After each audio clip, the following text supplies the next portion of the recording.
और आर पार में अब वक्त है बहुत बड़े पर्दाफाश का, बहुत बड़े खुलासे का।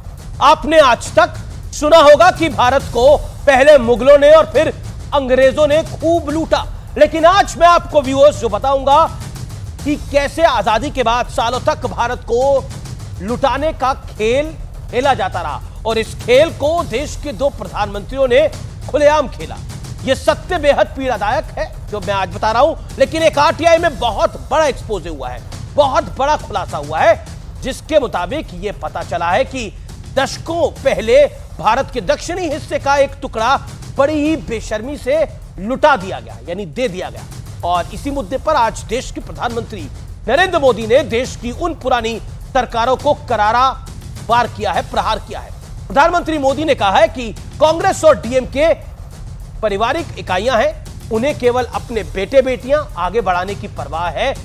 कच्चातीवू पर संवेदनहीनता ने गरीब मछुआरों को नुकसान पहुंचाया है।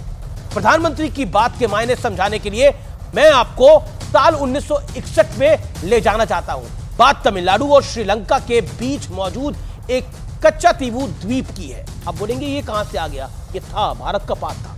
मैं जानता हूं आप में से अधिकतर लोगों ने इस द्वीप का नाम तक नहीं सुना होगा और शायद इसी का फायदा उठाकर इस द्वीप को भारत से अलग कर दिया गया, दे दिया गया और देश की बड़ी जनसंख्या को इसके बारे में जानकारी भी नहीं दी गई।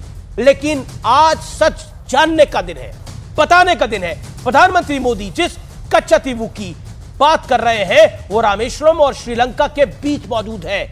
1974 में भारत की तत्कालीन इंदिरा गांधी सरकार ने इसे श्रीलंका को गिफ्ट दे दिया था।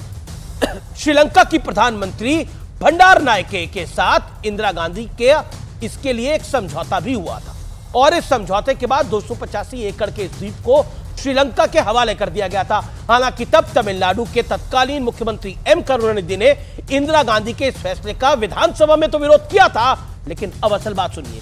करुणानिधि ने इंदिरा गांधी के इस फैसले के खिलाफ विधानसभा में तो प्रस्ताव पारित किया था, लेकिन न्यूज 18 के पास वो विदेश मंत्रालय के कुछ दस्तावेज हैं जो दावा करते हैं, जो सबूत है कि तमिलनाडु के तत्कालीन मुख्यमंत्री करुणानिधि यानी जो डीएम की सरकार थी, इस समझौते को उसने स्वीकार कर लिया था। यानी विधानसभा में जनता को दिखाने के लिए अलग स्टैंड और असलियत में काम जनता के खिलाफ। न्यूज 18 के पास जो दस्तावेज है वो ये भी बताते हैं कि देश के पहले प्रधानमंत्री पंडित नेहरू ने कच्चातीवू के बारे में कहा था कि मैं इस छोटे से द्वीप को बिल्कुल भी महत्व नहीं देता और मुझे इस पर अपना दावा छोड़ने में कोई झिझक भी नहीं होगी।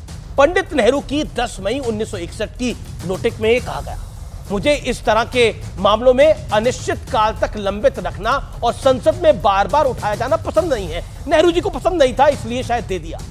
यानी इस देश की सो कॉल्ड फर्स्ट फैमिली के दो प्रधानमंत्रियों ने इस जमीन के टुकड़े को खैरात की तरह दान कर दिया। देश की सरकारें देश की संपत्तियों की कस्टोडियन होती हैं, यानी ठीक वैसे ही जैसे किसी बाग में मालिक का काम होता है, लेकिन देश की फर्स्ट फैमिली के लिए तो जैसे देश की जमीनें उनकी प्राइवेट प्रॉपर्टी, निजी प्रॉपर्टी की तरह थी।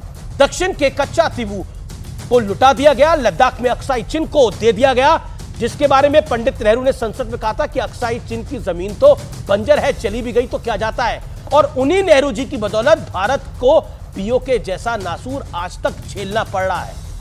आखिर इन्हें यह अधिकार किसने दिया? सवाल उठता है कि जब इनका मन हुआ तब इन्होंने भारत मां के टुकड़े कर दिए और उसे दान कर दिया।